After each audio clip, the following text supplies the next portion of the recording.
What I'm trying to say to you is that the economy is in a better place than it has been historically.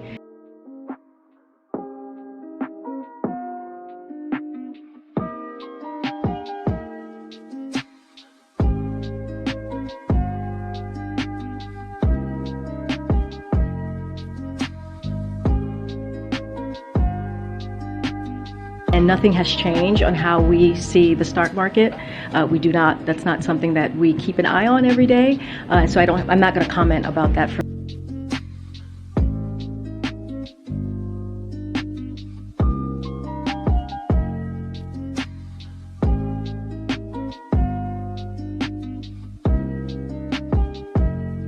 Hey soldiers, so what we just laid out there in the first 30 seconds was part of the reason why you need multiple streams of income. It's no longer an option. It is a necessity if you're going to survive in this new economy. If you want to thrive, then there's no question. You simply have to adjust your paradigm. The old model where you just went to work and you minded your business and you contributed to your 401k and you worked for 30 years, it's not going to cut it. It's not going to cut it. And look, it's just like when that paradigm shifted after the baby boomers. And when I was in high school, they would tell us, they said, look, you're not going to go through a 30-year career at the same company like your parents did. That's not happening. And for the most part, it hasn't happened with me. Okay, now I was lucky enough to spend, when I was in corporate America, I stayed in the same company for 14 years. But I had about 5 or 6 different positions. Okay, so I moved around a lot. That is an anomaly. So let's take a look at this chart. Inflation is eating away at big wage gains. Now, if you were lucky enough last year to get a raise in the 10% range, then congratulations, you're beating inflation. Most people cannot say that happened. I don't care how much money they're making. Their buying power has decreased because, as you can see from this chart, this line here, inflation is through the roof, almost literally here on the chart. And hourly wages after inflation are down here. Even when you take hourly wages, just plain old hourly wages, they are still not even matching inflation, let alone beating it. So across the board, buying power is down. If inflation is 8.9% and wages are up by 5%, then you do the math. You're still behind the 8 ball. So how do you make up that gap? A couple of ways. You could go into your boss and say, hey, look, I need a raise. I need to beat inflation. What are we doing here? And see if she will buy that. Probably not. In fact, that might even jeopardize your job. Or you could establish other streams of income. Now, we're always talking about that on the show because one thing that the reason this exists is because we want to move people toward achieving financial independence and then maintaining it.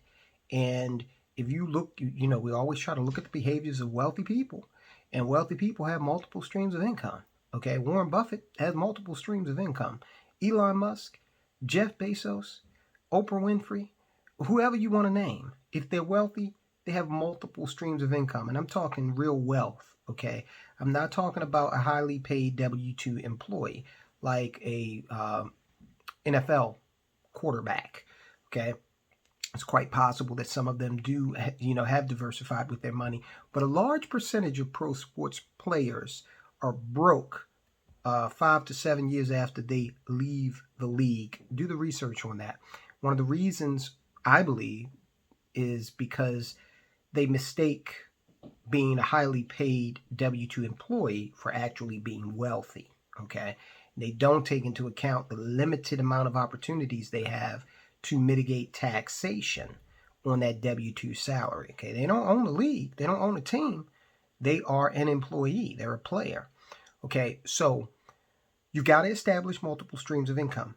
Now, look, you don't have to leave your job.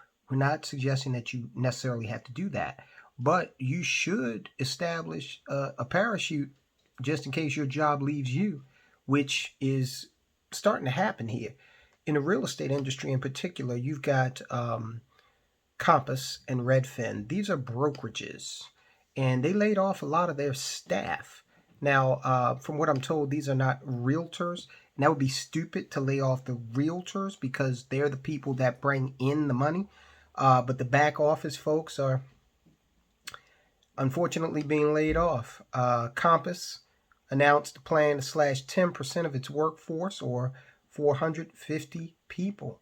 It's 450 people that have to go out now and start to try to find some employment elsewhere, some way to put food on the table in an environment like this one where we've got runaway inflation. And then Redfin, they also came in and cut 8% of their employee base. So they're saying, hey, look, we see a slowdown in real estate. We just don't need all these people anymore. So companies have to make those types of decisions. And when they do have to make them, you become what you essentially are, which is a number, okay? The company's going to do what it needs to do to survive, and that's business. It's not personal. So you need to take it upon yourself to make sure that if that occurs, you can still thrive. Maybe some of these people that are being laid off, by the way, Redfin, they're laying off 470 people. It's a lot of people between the two companies. So imagine if some of those people have multiple streams of income that they can now pivot to and grow in order to pick up the slack from, the money that they may be missing out on from their salaries at the two brokerages. That's the optimal position to be in. And if you want more information about starting a business in the financial services industry or the real estate industry, go ahead and go to mcenow.com. Leave us a message. I'll get back to you. And listen, let me just be totally honest with you. We just revamped the kind of the back end of that site, and we got a raft of emails that we did not see with the other system. So we'll be responding to everyone's email. If you want more information on either the real estate or financial services industry, go ahead and hit us up. Now, you might say, well, why is he telling me about real estate when he just told me real estate companies are laying off? Because we're not talking about being employees in that industry. We're talking about being business owners in that industry, okay? And being able to pivot and work through these recessionary times that we're going into. We ran through the recession of 2007, 2008 as a company, as a real estate company, and pivoted to doing business with institutions. Okay, so one of the best things that ever happened to our business. Now, taxes. You have to also think about taxes, because that's one of the benefits of owning your own business, is that you're able to set up some tax mitigation because you're able to write off business expenses. Now, I want you to consider how important it is for you to legally shield yourself from as much taxation as you can legally shield yourself from. The United States has $31 trillion in debt. The U.S. is spending $305 billion in interest payments every year, and that's with rates near zero. So every 1% increase in rates by the Fed means that U.S. debt payments rise by another $300 billion. So if we went to 3%, if the Fed raised rates to 3%, then the United States is going to be in a situation where we're paying $1 trillion, close to it, just in interest on our debt. That'd be about 25% of the budget. And that would be absolutely crazy and unsustainable. So they're going to have to raise taxes at some point. And you want to be in a position where you don't have to take the brunt of that. All right? Especially in inflationary times. And I don't believe that, I believe inflation will abate at some point, but it's a long way from 8.9% to 2%. So inflation is going to be with us. So that means higher prices for everything you buy, as you are witnessing, as you are experiencing, and then higher taxes on top of that, what will you have left for yourself? That's another reason why you not only want to look into starting your own business, but you also want to look at products that will have you pay taxes on your money now when the rates are relatively low in comparison to paying taxes later when I'd be willing to bet you that the rates will be much higher for the reasons I just mentioned, with the financial difficulties that this country is facing with our debt alone. All right. So again, insurance policies help you do that, help you shield your money from future taxation. You can contact us at mcenow.com. We can talk about that with you as well. We will be happy to. There's no obligation. We're not trying to, sell you anything. If you find something that interests you, we can talk about it. But we do not, I'm not into the hard sell. My wife, she wants me, we went to a timeshare one time, man, and I'm not into the hard sell. I just don't like it. It was a great weekend up until that point, because I didn't want the timeshare, but they really if you've been to one, you know what I'm talking about.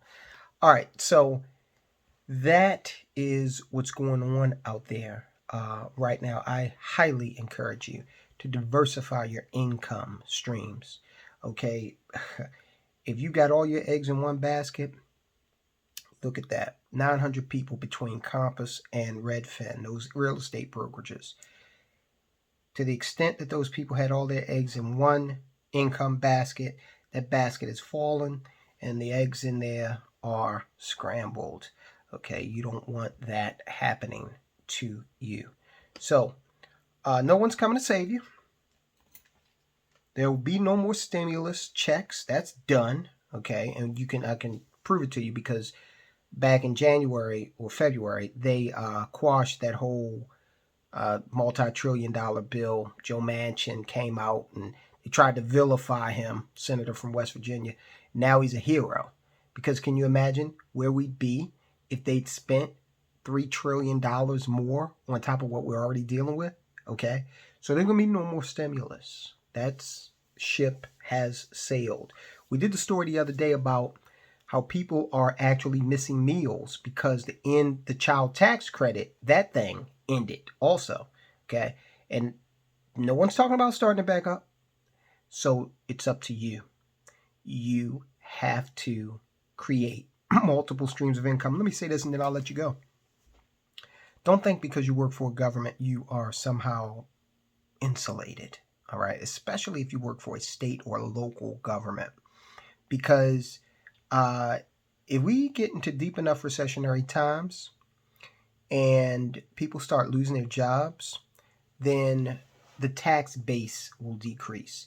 And once that happens, then these states and the counties, they can't print up funny money like the federal government can.